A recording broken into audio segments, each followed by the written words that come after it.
2008 baptism తీసుకున్నాను. అప్పటి నుంచి ఇప్పుడు నేను ఏ ఒక్క పాపం చేయకుండా లేను అని లేదు. ఆబ్వియస్లీ నేను పాపం చేశాను, ఈ యొక్క లోకం తప్పు తిరిగా, నేను ఒప్పుకుంటున్నాను. కానీ దేవుడు ఏమంటున్నాడంటే, ఇప్పుడు నేను పాపం చేశాను, నేను వాక్యం బోధించక ముందుకు వచ్చాను, నేను అర్హురాలు కాకపోవచ్చు, నేను దీనికన్నా ముందు దేవుడికి ప్రేరణ చేసి ఉండొచ్చు అంటే, దేవా ఎగ్జాంపుల్గా నేను చెప్తున్నాను, దేవా నా యొక్క పాపంలో క్షమించు, నేను వాక్యం బోధించబోతున్నాను, నేను కాదు మీరే నా ముందు వాక్యం బోధించండి అని నేను చెప్పాను. దేవుడు వెంటనే నాకు పాపం క్షమించాడా? ఎస్. ఈరోజు ఆ టాపిక్ మీదనే మాట్లాడుతున్నాం. మనుషులమైన మనము ఏంటంటే, ఒక పాపం చేస్తే దాన్ని బాగా మోస్తాం, అది తప్పని తెలుసుకొని చేసేస్తాం. సో అవుట్ ఆఫ్ నోవేర్ మనకి ఆ లోపల గిల్ట్ ఉంటుంది, రైట్? దేవా నేను చాలా పెద్ద పాపం చేశాను, సో సారీ. దేవుడు ఏమంటాడంటే, ఓ నా బిడ్డ క్షమాపణ కోరండి, రిపెంటెన్స్, పశ్చాత్తాపం పొందుతుంది. ఓకే రాజేష్ నేను నిన్ను క్షమించాను అని దేవుడు చెప్పాడు. రాజేష్ ఏమంటే, లేదు ప్రభా నేను తప్పు, చాలా పెద్ద తప్పు చేశాను. దేవుడు అరే నేను క్షమించలేయా బాబు, నేను నిన్ను క్షమించలేయా అని దేవుడు అంటాడు. లేదేసయ్యా నేను అసలు క్షమాపణకి అర్హుడనే కాను. ఎగ్జాంపుల్ చెప్తున్నాను, నేను అర్హుడనే కాను అంట. దేవుడికి ఏమనాలి? దేవుడు నాకు ఏమని తెలుస్తుందంటే, ఈ క్షణము క్షమాపణ కోరడం మన దేవుడి సన్నిధానం, దేవుడి పాదాల దగ్గరకు వస్తే దేవుడు ఇలా క్షమిస్తాడంట. ఇన్ స్నాప్ ఆఫ్ ఫింగర్స్, చిటికలో దేవుడు మనల్ని క్షమిస్తాడు. అది నిజమైన పశ్చాత్తాపం మనం కలిగి ఉంటే, నిజంగా మన పాపం క్షమిస్తేవా అని మనం రిపీట్ అవుతే దేవుడు సెకండ్స్ లో మనల్ని క్షమిస్తాడంట. లేదు మనం గిల్ట్ మోసుకొని మన తల మీద పెట్టుకొని నేను పెద్ద తప్పు చేశాను, అది చేశాను, ఇది చేశాను అంటే దేవుడు ఏమంటాడంటే, అది ఈక్వల్ టు విగ్రహారాధన. నిన్ను నువ్వు దేవుడికి పైగా పెడుతున్నావు, రైట్? దేవుడు పైగా ఉంటే మనం లోపడి ఉండి దేవుడు క్షమిస్తాడు. అలా కాకుండా మనం ఏం చేస్తామంట, మనము దేవుడికి పైగా ఆశిస్తున్నామేమో. మనం చేసి చిన్న పని దేవుడిని క్షమించి, లేదు నేను పాపం, కానీ ఇందులో చాలా పెద్ద అర్థం ఉంది. దానికి అర్థం ఏంటంటే, మనం అట్లా దేవునికి పైగా ఉన్నామేమో. ఒకసారి ఆలోచించుకోండి. దేవుడు మనల్ని ఆల్రెడీ క్షమించేశాడు. ఎప్పుడు? శిలువ మీద ఆయన ప్రాణాన్ని ఇచ్చి మనల్ని ఆల్రెడీ క్షమించేశాడు. ఇంకా ఇప్పుడు మనం ఒకవేళ పశ్చాత్తాపం పొందితే దేవుడు సెకండ్స్ లో క్షమిస్తా అంటున్నాడు. అయినప్పటికీ మనం ఇలా చేస్తామేమో, మనం ఒకసారి జ్ఞాపకం చేసుకోవాలని దేవుడు వాళ్ళని సరిస్తుంది. దేవుడు ఏమంటాడంటే, విశ్వాసం ఉంచు. మనం ఒకవేళ దేవుని యొక్క విశ్వాసం కలిగి ఉంటే దేవుడు మనల్ని క్షమిస్తాడు అని మనం నమ్మితే, దేవుడు అంట మన యొక్క ప్రార్థన వింటున్నాడు. నమ్ముతున్నాం అది? దేవుడు మన ప్రార్థన వింటున్నాడు. దేవుడు మన ప్రార్థన విని మన యొక్క పాపాలని క్షమిస్తున్నాడు. వెంటనే మనం పొందిన పశ్చాత్తాపం విని దేవుడు మన పాపాలని క్షమిస్తున్నాడు. పాపములే కాదు, మనల్ని కూడా మనం చేసిన మనల్ని దేవుడు క్షమిస్తున్నాడు. హల్లెలూయా. సో ఇప్పుడు మనం ఎక్కువ ఆలోచించద్దు, దేవుడు మన పాపాలని క్షమించాడా లేదా, ఇంకా నాలో పాపం ఉందేమో. Don't over think and God మరి ఈరోజు మనం సెలవిస్తున్నాడు. మనం దేవుడిని పైగా మనల్ని పెట్టుకోవద్దు. దేవుడు ఏమంటున్నాడంటే, ఇది విగ్రహారాధన అవ్వచ్చేమో, నేను నువ్వు ఆరాధించుకుంటున్నావేమో. హల్లెలూయా. ఈ దినము మనం చేస్తున్నాం ఏంటంటే, మన యొక్క పాపం దేవుడు క్షమించాలని నమ్ముతున్నాం. హల్లెలూయా. నమ్ముతున్నామా? హల్లెలూయా. సో ఇక్కడ ఒక థింగ్స్ పెట్టాను.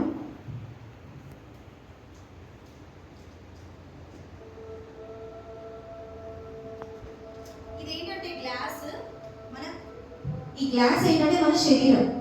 మన శరీరంలో ప్యూర్ వాటర్ దేవుడు మనలో ఊదాడు. అప్పుడు మన ద ప్యూరెస్ట్ ఫామ్, అన్నిటికన్నా పవిత్రులంగా మనం ఉండేవాళ్ళం, రైట్? మనుషులు ఉన్నప్పుడు ఏమైందంటే, మనం ఈ లోకంలో ఏం చేస్తున్నామంటే నిదానంగా పాపం చేసుకుంటూ వచ్చాం. మన పాపం యాడ్ చేసుకుంటూ వెళ్ళాం. దేనికి? మన శరీరానికి, మన ఆత్మకి.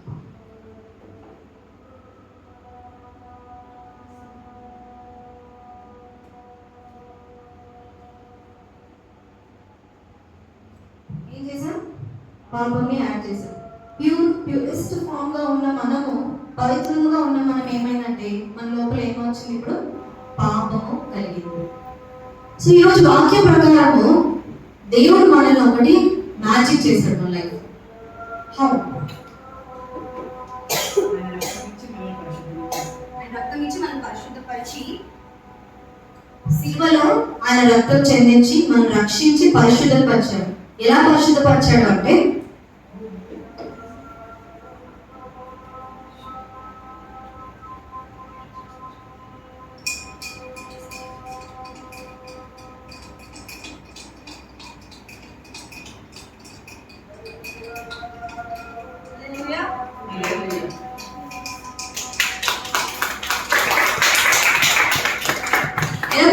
పరిశుద్ధపరిచారు?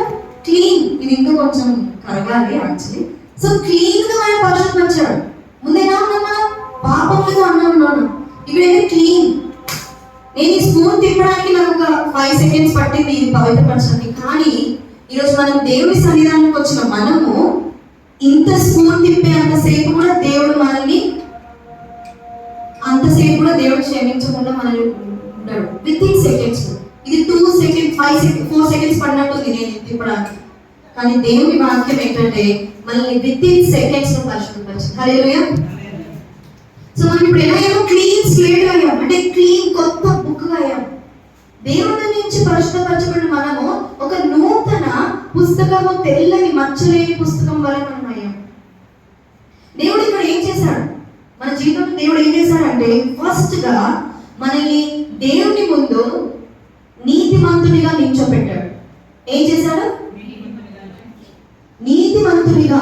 మనము పాపమైన మనము పవిత్రపరచబడినప్పుడు మనము ఏ విధంగా ఇప్పుడు దేవుడి ముందు నిలిచినామంటే నీతిమంతునిగా నిలిచినాం. First thing as a righteous person. Okay. Second thing ఏంటంటే మనం నిందారహితులం అయ్యాం.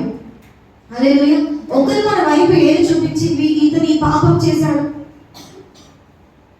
ఇతని పాపం చేశాడు అని చెప్పిన ఆ యొక్క నింద వల్ల లేదు. దేవుడు మనల్ని క్షమించాలంటే మొదటిగా మనం ఏమయ్యామంటే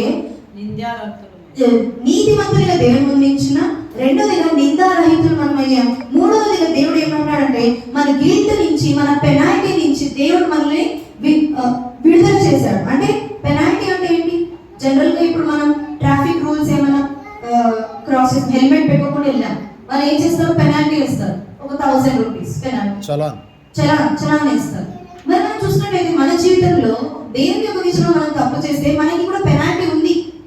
ఊరికేనే ఎవరికి ఇది రాదు. సో పెనాల్టీ ఏంటి? డెత్, మరణం. దేవుడు ఈ మరణం నుంచి మనకి విడుదల దయచేశాడు. హల్లెలూయా. ఏం చేశాడంటే మొదటిగా నీతిమంతులను నిల్చోపెట్టాడు, రెండోదిగా నిందారహితులుగా చేశాడు, మూడోదిగా మన మరణం నుంచి విడుదల చేశాడు. ఈ యొక్క జస్టిఫికేషన్ మనకి జరిగింది. ఎవరికో అబ్రహాంకి జరిగింది, ఇస్సాక్ గారికి జరిగింది, దానియేలు గారికి జరిగింది, దావీదు గారికి. పాస్ట్ లో బైబిల్ చూస్తున్న అంత లాంగ్ ఎగ్జాంపుల్ అవసరం లేదు. ఎవరు జరిగింది? మనకే జరిగింది. ఇది మనం నిందారహితులుగా, లేదంటే నీతిమంతులుగా, లేదంటే మరణం లేకుండా సన్నిధానంలో కూర్చున్నామంటే దానికి కారణం ఏంటంటే దేవుడు వారిని ఏం చేశాడంట? సమర్థన చేశాడు, జస్టిఫై చేశాడు అని దేవుడి వాక్యం సెలవిస్తుంది. మరి మనం చూసుకున్నట్లయితే ఒకనొక సమయంలో మన మనసాక్షి కూడా మనల్ని విడిచిపెట్టేస్తుందంట.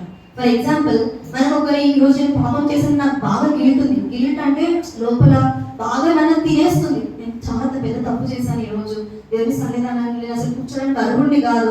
ఆ గిల్ట్ నువ్వు దాన్ని పెంచుకొని నిన్ను నువ్వు క్రిటిసైజ్ చేసుకొని నిన్ను నువ్వు పాపం అయ్యో నేను ఎంత పాపంగా మనం అనుకున్నప్పుడు ఏమిటంటే మన మనస్సాక్షి కూడా మనం వదిలేస్తుందంట. మన మనస్సాక్షి ఏమిటంటే అవును నువ్వు పాపం చేసి నువ్వు ఇంకా నిన్నెవరు కాపాడలేదేమో, జీసస్ కూడా నేను కాపాడలేడేమో. పాపం చేసామని మనసాక్షి కూడా మన పార్టీలో ఉండదంట. నేను ఈయన పార్టీ కాదు, ఎందుకంటే మన మనసాక్షి చేసింది ఎవరు? యేసయ్య. మన సోల్, మన ఆత్మని మనలో ఊదింది ఎవరు? యేసయ్య. అది కూడా ఏమంటదంటే ఈయనెవరో నాకు తెలీదు అని మనల్ని అంటున్నాడు.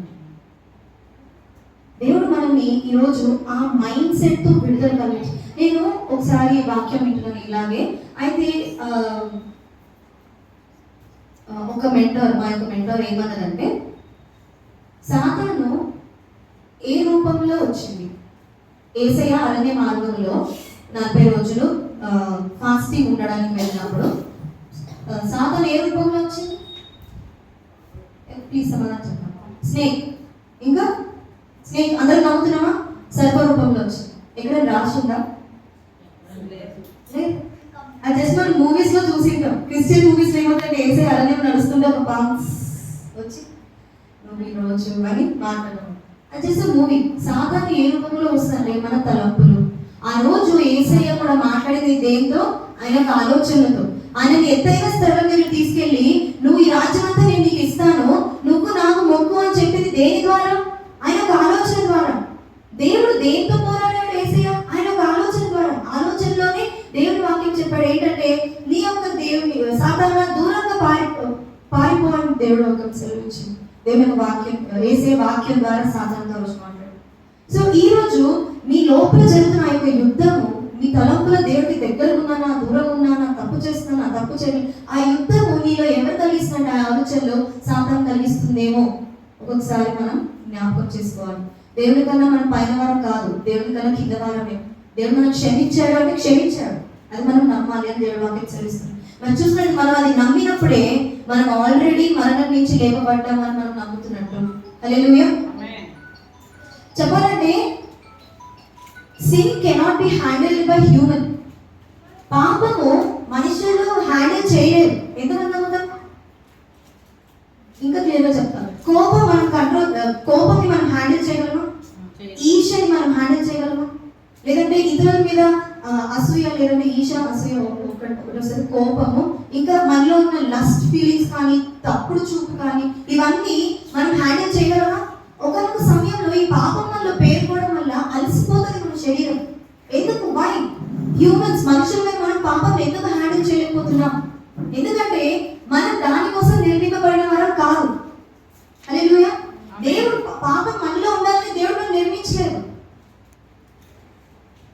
అర్థమవుతుందా మీకు? పాపం మనలో ఉండాలి అని దేవుడు మనం నిర్మించలేదు. మనము పాపం మనలో నివసింపదు అన్లెస్ అండ్ అంటిల్ నువ్వు దాన్ని పట్టుకొని వదలకుండా ఉంటే మాత్రం తప్ప. హల్లెలూయా. నువ్వు ఆ పాపం నా వదిలే, ఈరోజు పాపం చేసావు, అది నువ్వు పట్టుకొని తిరుగుతున్నావు. అన్లెస్ అండ్ అంటిల్ మనం దాన్ని పట్టుకొని ఉండడం తప్ప పాపం మన శరీరంలో నివసింపలేదు అని దేవుడు ఈరోజు మనం సెలవిస్తున్నాడు. హల్లెలూయా. ఈ దినము మనం ఒక్కసారి ఆలోచిద్దాం, తెలుసుకుందాం. జస్టిఫికేషన్, సమర్థించడం అంటే నాట్ ఓన్లీ మన పాపాన్ని క్షమించడం మాత్రమే కాదు, ఏదో మనలో క్రెడిట్ అవుతుంది. క్రెడిట్ అంటే ఏంటంటే క్రెడిట్, నార్మల్ క్రెడిట్ అంటే జమ అవుతుంది. ఏదో మనకు జమ అవుతుంది. ఈ జమ ఏంటో మనం ఇంకో 10 minutes మనం నేర్చుకున్నాం.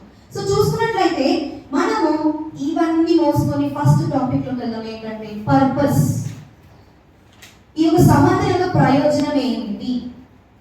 దేవుడు సమర్థిస్తున్నాడు, దానికి పర్పస్ ఏంటి, దానికి ప్రయోజనం ఏంటి, ఎందుకు అని చూసినట్లయితే మొదటిగా సమర్థన అనేది దేవుని ముందు విశ్వాసి పాపి స్థానాన్ని మారుస్తున్నాడు. మొదట ఏం చేస్తుంది సమర్థన? దేవుడు మనం సమర్థిస్తున్నాడంటే దేవుని ముందు ఒక మనిషిని నిల్చుంటే విశ్వాసి పాపి అనే పొజిషన్స్ మనం మారుతాం. మనం పాపిగా ఉన్నామేమో, ఆ పాపి పొజిషన్ తొలగిపోయి విశ్వాసిగా మనం నిల్చుంటాం. మొదటి ప్రయోజనం ఏంటి? మనము మన పాపం తొలగింపబడి విశ్వాసిగా దేవుని నిల్చుంటాం. రెండోదిగా ఈ పొజిషన్, ఈ స్థితిలో, విశ్వాస స్థితిలో మనం ఏదైతే నిల్చున్నామో ఈ స్థితి మనిషిని అతని అపరాధం మరియు శిక్ష నుండి శాశ్వతంగా వేరు చేస్తుంది. మన విశ్వాసంలో నిల్చున్న ఆ యొక్క మనము ఏమవుతుందంటే మరణం నుంచి, శిక్ష నుంచి కంప్లీట్ గా మనం వేరు చేయబడతాం. మరణం అంటే ఏంటి, శిక్ష అంటే ఏంటి, ఎవరో మాకు తెలియదు. ఐ డోంట్ నో దెమ్, అవేంటో నాకు తెలియదు. అంతగా మనం వేరు చేయబడతాం. రెండో ప్రయోజనం. మూడో ప్రయోజనం ఏంటి అంటే మనం క్షమింపబడిన దోషులుగా పిలువబడతాం. క్షమింపబడ్డా ఓకే, పక్కన దోషం ఏంటి? ఆబ్వియస్లీ మనం పాపం చేశాం, దోషులుగా ఉన్నాం. మన దోషము ఏమైంది? క్షమింపబడింది. మనం క్షమింపబడిన దోషులు. నెక్స్ట్ స్టెప్ ఏంటి? చాలా ఇంట్రెస్టింగ్ గా ఉంటుంది. నెక్స్ట్ స్టెప్ ఏంటంటే సాధువులుగా మనం అవుతాం. సాధువులుగా అంటే యాజ్ ఎ సెయింట్స్, మనకు గిల్ట్ ఉండదు. మనం పూర్తిగా దోషి అనే పదము మన నుంచి పోతుంది. అంటే నింద అయిపోయిన అసలు ముందు ఈ మనిషి చేసి అరే నువ్వు ముందు ఇంత తప్పు చేసినావా, అసలు నిన్ను చూస్తే అట్లా లేవు, అట్లాంటి మనుషుల్లో దేవుడు మనం మారుస్తాడు.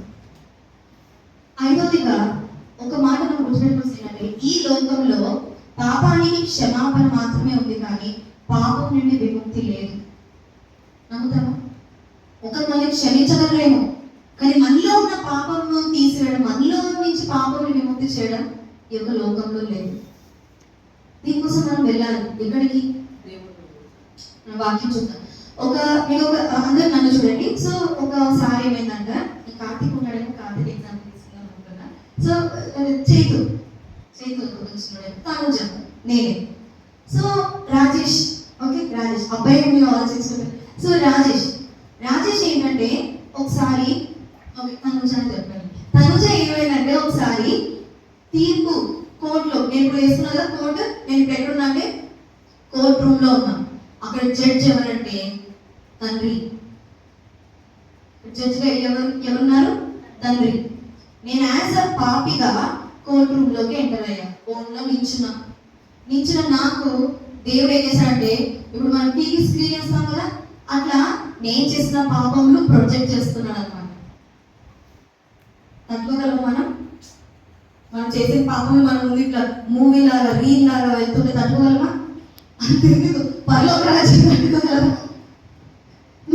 మనం అంత మనుషులు, మనం అంత పాపం చేస్తున్నాం. సో ఇక్కడ మనము ఇది చేసిన మనము, దేవుడు ఇవన్నీ ఒక లిస్ట్ రాశాడు అనమాట.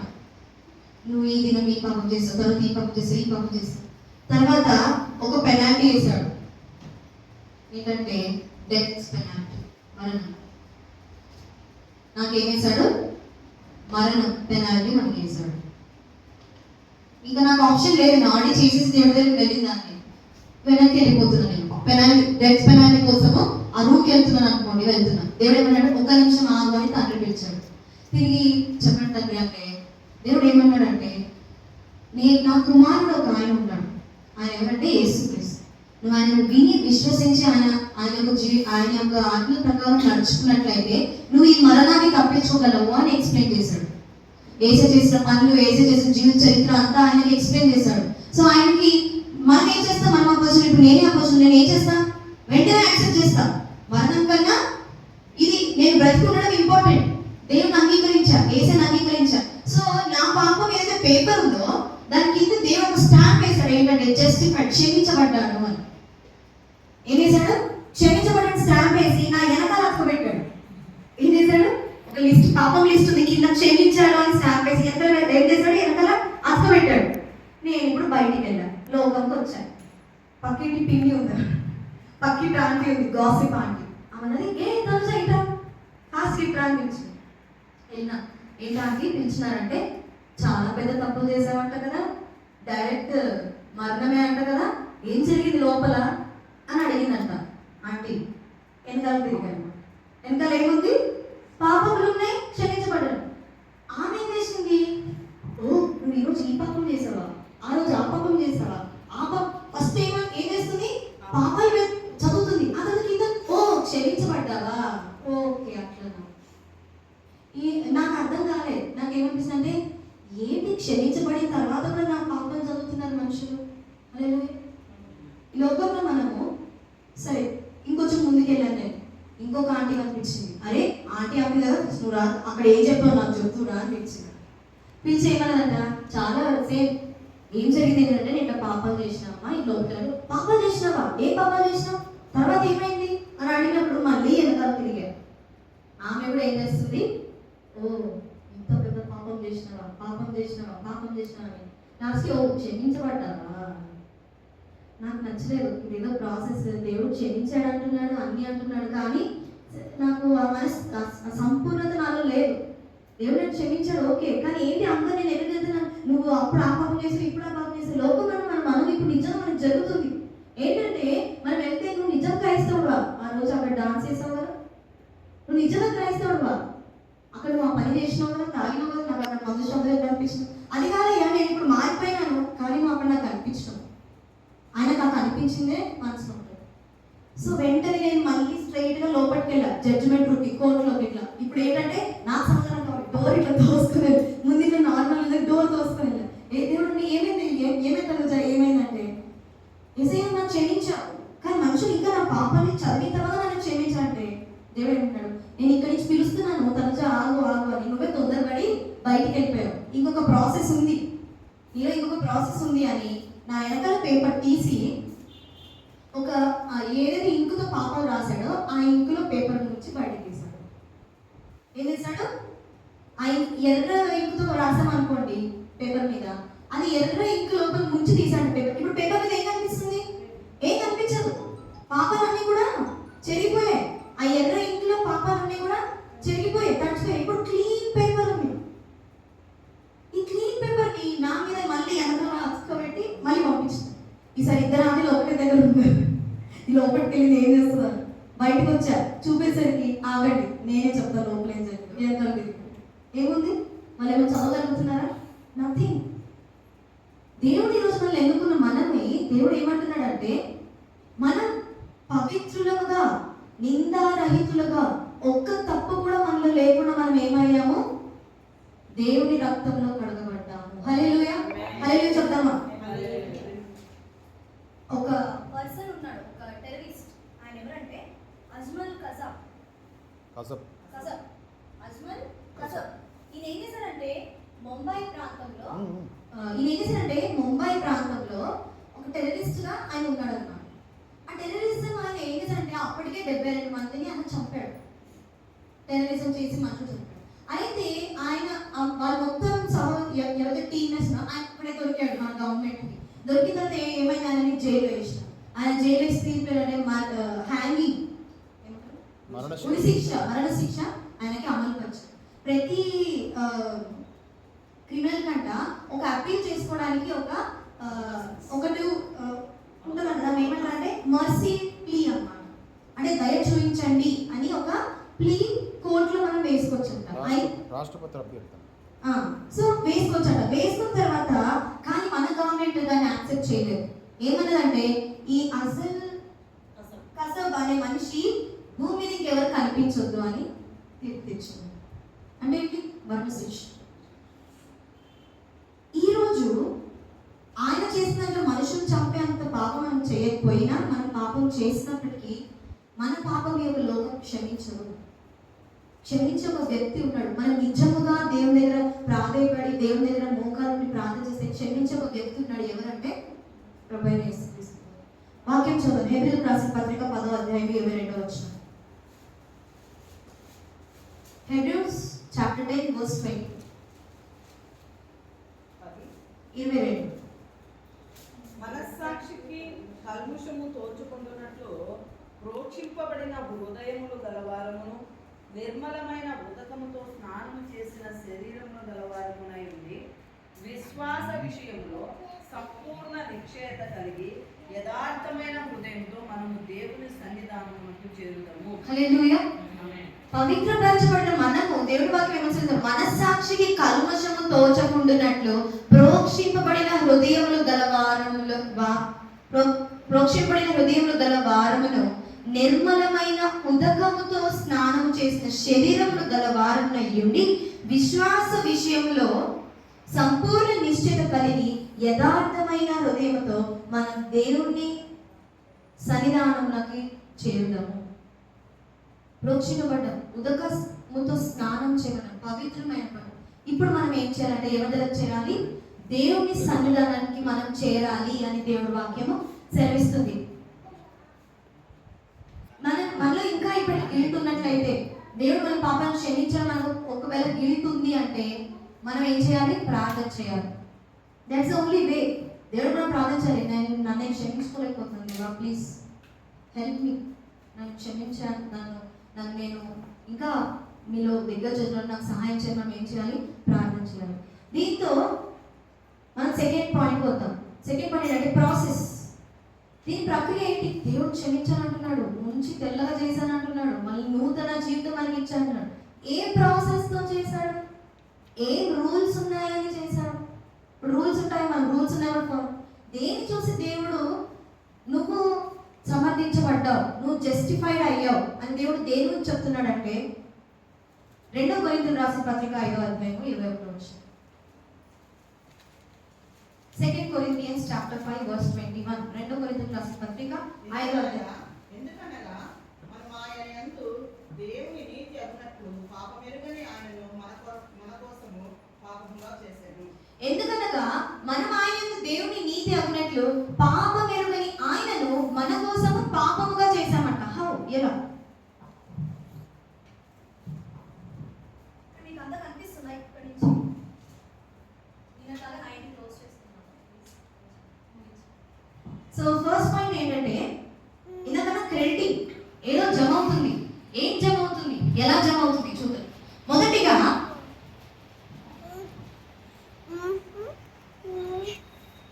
మొదటి నరుడు ఎవరు? ఆదాము. ఆదాము నుంచి వచ్చిందంట అంటే మనిషికి వచ్చిందంట, మనకి మ్యాన్. మనుషులమైన మనకి ఆదాము నుంచి ఏమొచ్చింది? సిన్, పాపం వచ్చింది, జమైంది. జమైందా? పాపం జమైంది. రెండవదిగా ఈ లోకంలో ఉన్న మనుషులను నుంచి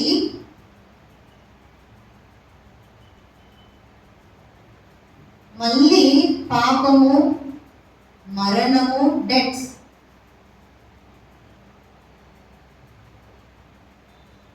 యేసయ్య దగ్గర జమ అయిందంట. నో, అంతా జమ చేసిన పాపం యేసయ్య, మన పాపం మోసుకున్నాం యేసయ్య.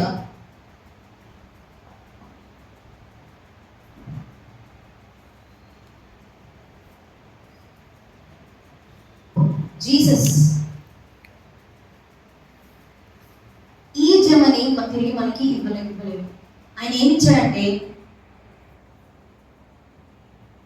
ఆయన నీతిని మనకి ఇచ్చాడు, రైచియస్నెస్ ని.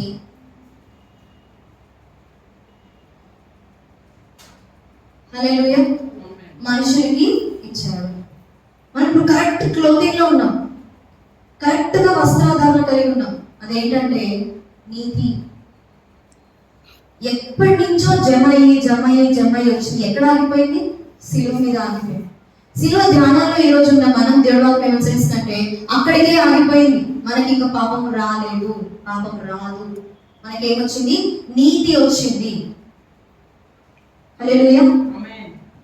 ఎంత టైం పడుతుందండి మన పాపం నుంచి క్షమించబడడానికి? 1 డే, 1 మంత్, 1 ఇయర్, 1 సంవత్సరమా, నెలనా? Second, in the snap of fingers, second లో మన పాపం దూరం అవుతుంది. హల్లెలూయా. ఒక టీడబ్ల్యూ టోజర్ అని ఒక ప్రాఫిట్, ఒక వ్యక్తి ఈ విధంగా రాశాడు. ఏంటంటే the only sin Jesus ever had was ours and the only righteousness we can ever have is his. నేను దాని తెలుగు చదువుతాను. యేసు కలిగి ఉన్న ఏకైక పాపము మనది. యేసుకున్న ఏకైక పాపం ఎవరిది? మనది. మరియు మనం కలిగి ఉండగల ఏకైక నీతి ఆయనది. హల్లెలూయా. మనకి ఇప్పుడు ఏకైక ఆయన దగ్గర ఏకైక ఒక్కటే ఆయన మాత్రమే ఇవ్వగలిగిన ఏంటంటే నీతి. అది మనం కలిగి. ఈరోజు మనం నమ్మాలి, దాన్ని విశ్వసించాలి. మనం ఒకటి తర్వాత ఒకటి పరిశుద్ధపరచబడతాం. మన చూపు పరిశుద్ధపరచబడతాం, మన మాట పరిశుద్ధం, మన చెవులు పరిశుద్ధపరచడం, మన నడక పరిశుద్ధపరచడం, మన హృదయం పరిశుద్ధపరచడం. 1 by 1 మనము ఫ్రీ, విడుదల కలిగి ఉన్నాం. మనం నిజంగానే ఇస్ ఇట్ ఫెయిత్ అంటే ఇస్ ఇట్ ఫెయిత్ థింగ్ అంటే ఇది అసలు న్యాయమేనా? ఒక మనిషి ఊరికి ఎందుకు క్షమిస్తారు? ఇప్పుడు నేను ఉన్న తప్పు చేశాను, సరే క్షమించేసా అంటే పిచ్చోళం అనుకుంటాం మనం. ఎందుకు? మా ఫ్రెండ్ ఒకటి అంటది, అదే పూకటిగా డబ్బులు కడుతున్నాం అనే మనం కాలేజ్కి మనం మంచిగా తిందాం, మంచిగా ఉందాం. పూకట్లో మన దేవుడు ఎందుకు క్షమించాలి? తెలంగాణ భాష. ఊరికేనే దేవుడు మనల్ని ఎందుకు క్షమించాలి? ఇప్పుడు మీకు అర్థమవుతుంది. థర్డ్ థింగ్ ఏంటి? ప్రిన్సిపల్, సూత్రం. ఈ క్షమాపణకి సూత్రం ఏంటో తెలుసా అండి? ఒక్క మాట, గ్రేస్, దేవుని దయ. Praise the lord. Hallelujah. Rules and regulations break చేసి దేవుడు మనల్ని హత్తుకున్నాడు. దేవుడికి మనకి డిస్టెన్స్ తక్కువ చేశాడు. ఆనాడు దేవుడు మాట వినాలి అంటే ఇజ్రాయెల్ ప్రజలు ప్రవక్త దగ్గరికి వెళ్ళి వాళ్ళు దేవుడితో మాట్లాడచ్చు, మళ్ళీ కావచ్చు. ఇంత డిస్టెన్స్, ఇంత ప్రాసెస్ ని దేవుడు చిన్నదిగా చేశాడు. డైరెక్ట్ మనం దేవుడితో మాట్లాడేటట్టు దేవుడు మనం చేశాడు. అది కేవలం ఏంటంటే దేవుని దయ. ద ప్రిన్సిపల్, దాని సూత్రం ఏంటంటే దేవుని దయ, హీస్ గ్రేస్. దేవుడు మళ్ళీ ఇప్పుడు ఏమంటాడంటే, నువ్వు ఈ రోజు అంతా నీ పాపాలు రాయి, నీకు గుర్తొచ్చి నువ్వు చేసే పాపాలు రాయి. దాంట్లో టాప్ మోస్ట్ పెద్ద పాపాన్ని సర్కిల్ చేయి, తీసుకెళ్లి దేవా ఇది నా పాపం అంటే నువ్వు క్షమించబడ్డావని దేవుడు అంటే. ఎంత పెద్ద పాపం, నీ చిన్న పాపం, పెద్ద పాపం, దేవుడు ఏమన్నాడు? క్షమించాడు. అయితే ఒక అబ్బాయి ఒక క్వశ్చన్ అడిగాడు మా మేటో. ఓకే, ఓకే గాడ్, నాకు ఇప్పుడు క్లియర్గా వాక్యం అర్థమైపోయింది, నేను క్షమించబడతాను, దేవుడు నన్ను క్షమించేస్తాడు. ఈరోజు నేను తప్పు చేశాను, దేవుడి దగ్గరికి వచ్చేయమన్నా దేవుడు నన్ను క్షమించాను. రేపు ఇంకొక తప్పు చేశాను, మళ్ళీ దేవుడి దగ్గరికి వచ్చి క్షమించాను. మూడో దినాన్ని ఇంకొక పెద్ద తప్పు చేశాను. Is it right? దేవుడు నిజంగానే 3 సార్లు క్షమిస్తాడా అని అంటే, ఆయన టీచర్ ఏమన్నాడంటే, నువ్వు ఇన్నిసార్లు క్షమాపణ కోరుతున్నావు, ఇన్నిసార్లు పశ్చాత్తాపడుతున్నావు అంటే అది నిజమైన క్షమాపణ కాదు, అది నిజమైన పశ్చాత్తాపం కాదు. దేవుడు నువ్వు సంపూర్ణంగా పూర్ణ మనసు ప్రభనేమో ఎప్పుడైతే సేవించగల ఆ యొక్క మనస్తత్వం నీలో వచ్చి, అది ఒక్కసారి నువ్వు ఎప్పుడైతే సంపూర్ణంగా నా యొక్క పాపాలను విడిచిపెట్టాలని నీ యొక్క హృదయంలో దేవుని కాళ్ళ దగ్గర మనము ఏడ్చి ప్రారంభించినప్పుడు దేవుడు ఎక్కుతోనే మనల్ని క్షమిస్తాడు. నువ్వు నిజంగానే రోజు క్షమాపణ అడుగుతున్నావు అంటే దానికి అర్థం నువ్వు నిజమైన క్షమాపణ అడగట్లేదు. నువ్వు ఇంకా ఎక్కడున్నావు? పాపాల రాశి లిస్ట్ వెనకాల ఉంటే అందరికీ చూపించుకుంటుంది. దేవుడు రోజు మనతో మాట్లాడుతున్నాడు. మనము పాపం తనుజ ఈరోజు పాపం చేసి దేవుడు క్షమించలేము అది నేను కిందకి లాగేస్తుంది. ఈరోజు దేవుడు మనతో మాట్లాడుతున్నాడు, అది ఏం చేస్తుంది? మనల్ని కిందకి లాగేస్తుంది. మనం ఎదగలేము, దేవుళ్ళ ముందుకు వెళ్ళలేము, మనుషుల నాయకులుగా మనం ఉండలేము, దేవుని వాక్యం ప్రకటించలేము. విశ్వాసంలో శిష్యులమైన మనం ఏం చేయాలంటే దేవుని వాక్యము ప్రకటించాలి. ఆ ప్రకటించే ఆ యొక్క స్థితిని మనము ఉండలేము అని దేవుని వాక్యం సెలవిస్తుంది. ఎందుకంటే మనం మనల మీదనే ఇంకా వేసుకుంటూ ఉన్నాం పాపం చేయడం. ఈ దినము మనం ఆ తలంపు నుంచి విడుదల కలగాలి అని దేవుని వాక్యం సెలవిస్తుంది. తప్పైన కుమారుడు లాస్ట్ చూస్తూ మనం ముగించుకున్నాం. లూకా సువార్త 15వ అధ్యాయము, లూక్ చాప్టర్ 15. లూకా సువార్త 15వ అధ్యాయము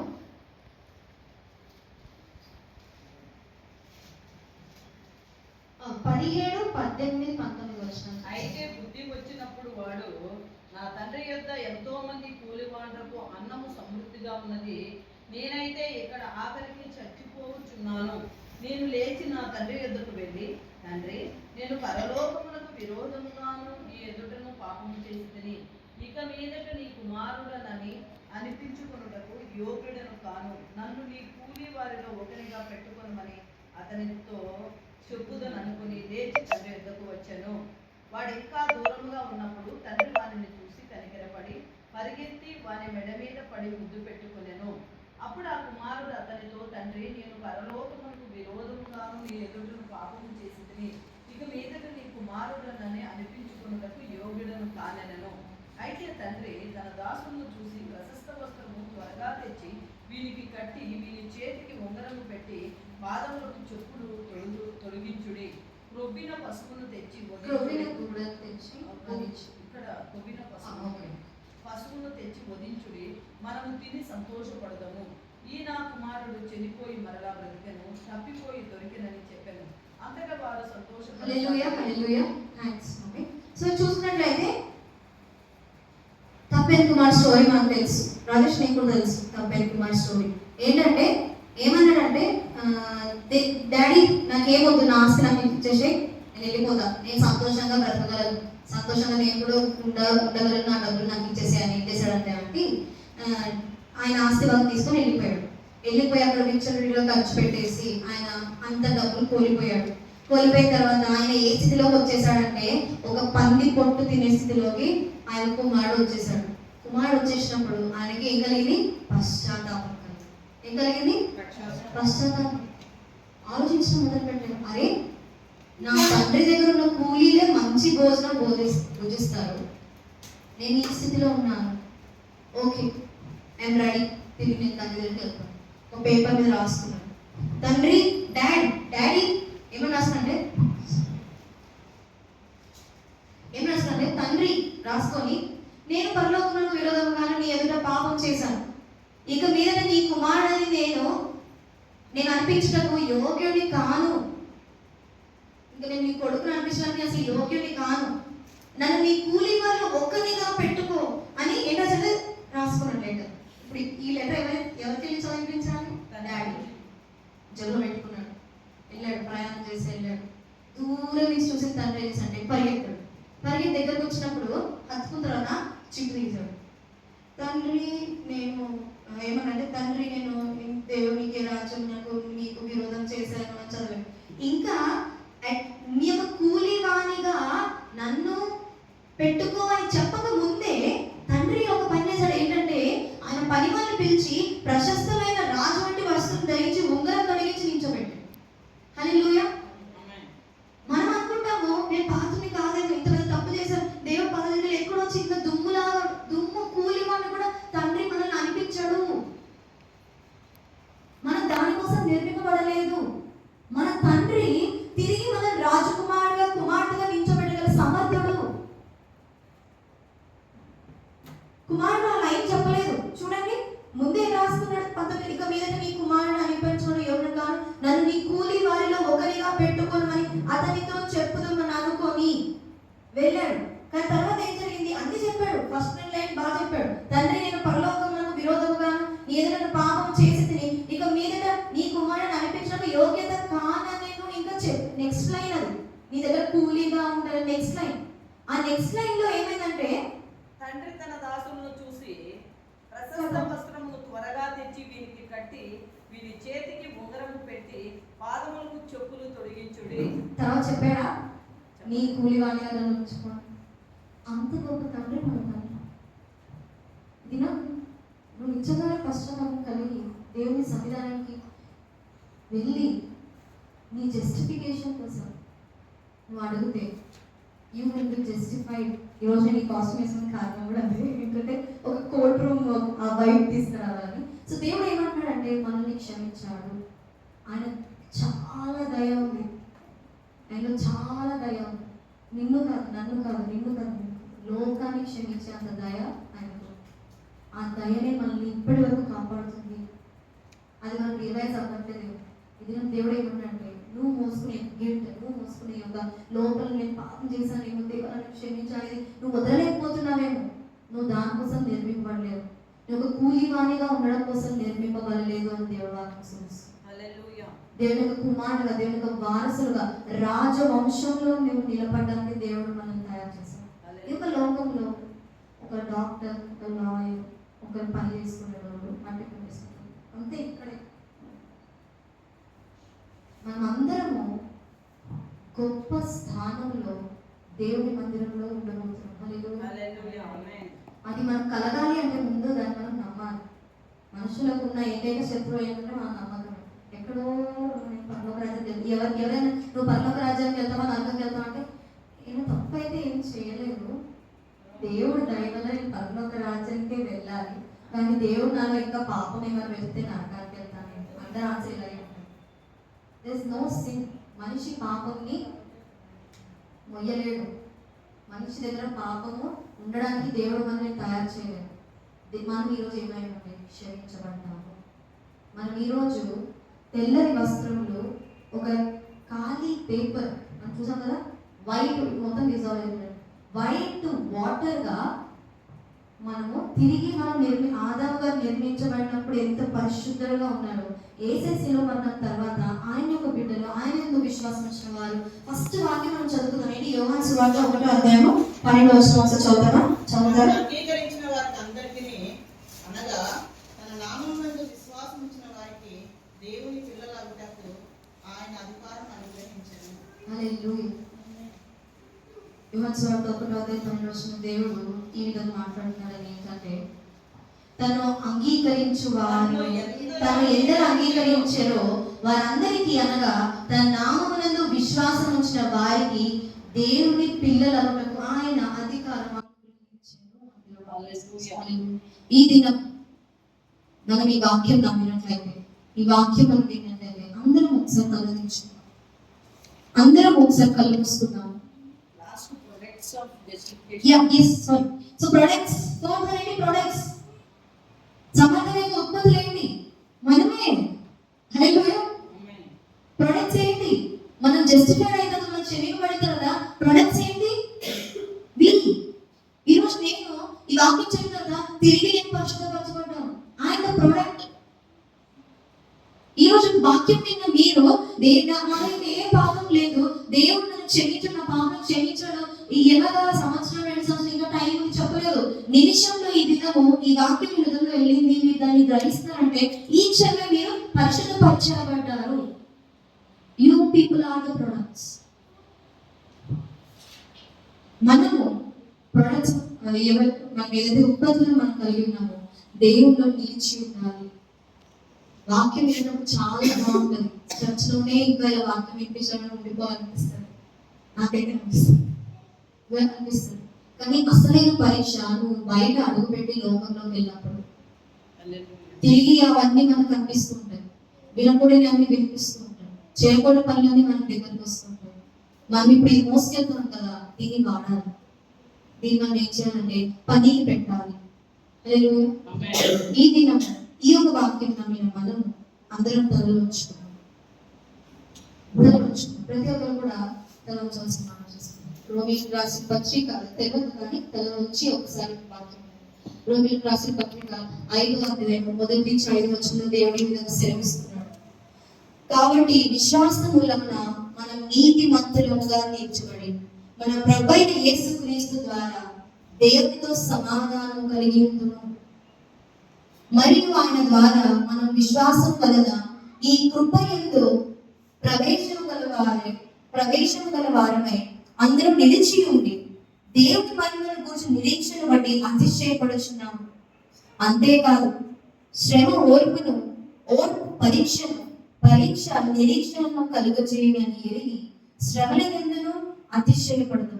ఎందుకనగా ఈ నిరీక్షణ మనలను సిగ్గుపరచదు. మనకు అనుగ్రహింపబడిన పరిశుద్ధాత్మ ద్వారా దేవుని ప్రేమ మన హృదయంలో కుమ్మరింపబడి ఉన్నది. దేవుడు మన యొక్క హృదయంలో అంగీకరించిన మన యొక్క హృదయంలో పరీక్షించుకున్నాం.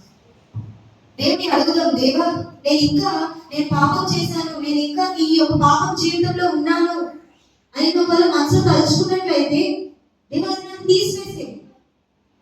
నేను నిజమైన పక్షపాతం కలిగి ఎప్పుడైతే నీ దగ్గరకు వచ్చానో నేను అప్పుడే క్షమింపబడి ఉన్నాను, నేను ఇప్పుడు నమ్ముతున్నాను అని దేవుడు మనం ప్రార్థించాలి.